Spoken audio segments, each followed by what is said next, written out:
আসসালামু আলাইকুম। দেখি তো আমি শাক তোলা গেছিলাম, বুঝছেন? শাক আনছি, এলাঞ্চি শাক। এই যে শাকগুলা দেখছেন, এটা আজকে ফাঁক করমু।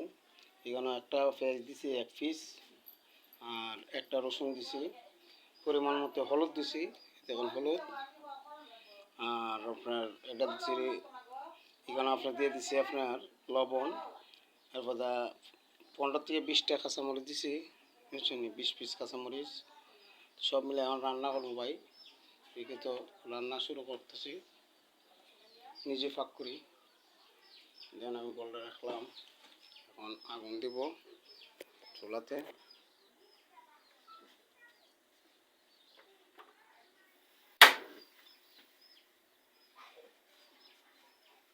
তো পরিমাণ তেল ঢালবো।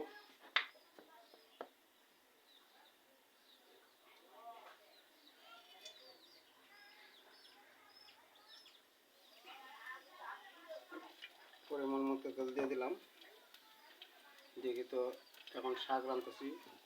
শাক রান্নার জন্য ভাই তেমন একটা কিছু লাগে না। এই যে কয়েকটা আলু দিছি, এইগুলো হলো আলু। আমরা এই আলুটা দিয়ে দিলাম টেস্ট হওয়ার জন্য, বুঝছেন?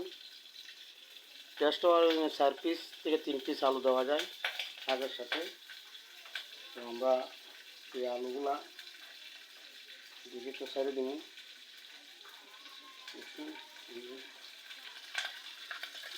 হ্যাঁ, আলুগুলা ছেড়ে দিলাম। আলুগুলো আমাদের হলুদ দেওয়া, ঠিক আছে? যেটা শাক রান্না, যেমন আমরা তেলের মধ্যে আলুটা দিয়ে, দেখছেন?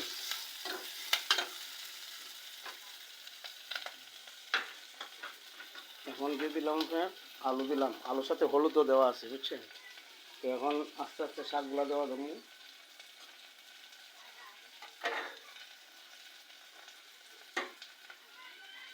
তো একটু ডাইকা রেখে দিই।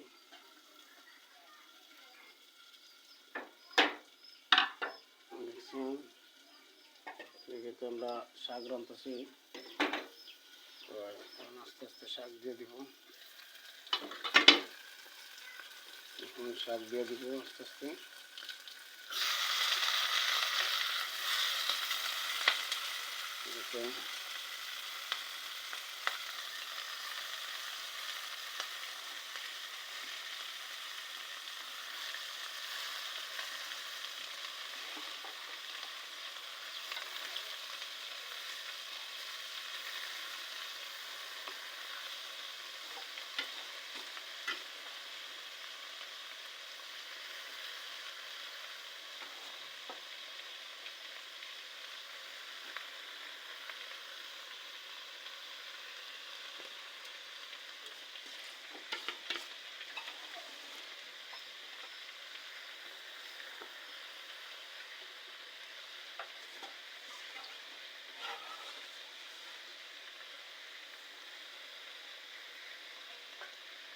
ফুটলাম।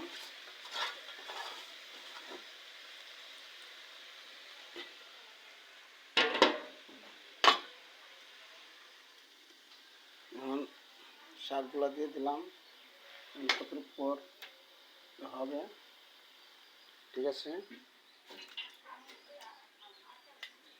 তো ভাই এই তো বাচ্চার মা বাসায় নাই, গেছে আপনার ওনার এক জাতে বেড়াইতে, বুঝছেন? তো যারা প্রবাস থেকে দেখতেছেন, আমার প্রবাসীর মতনই নিজে পাক করে খাইতে হয়। আমার জন্য দোয়া করি, সবার জন্য দোয়া রইল। ধন্যবাদ।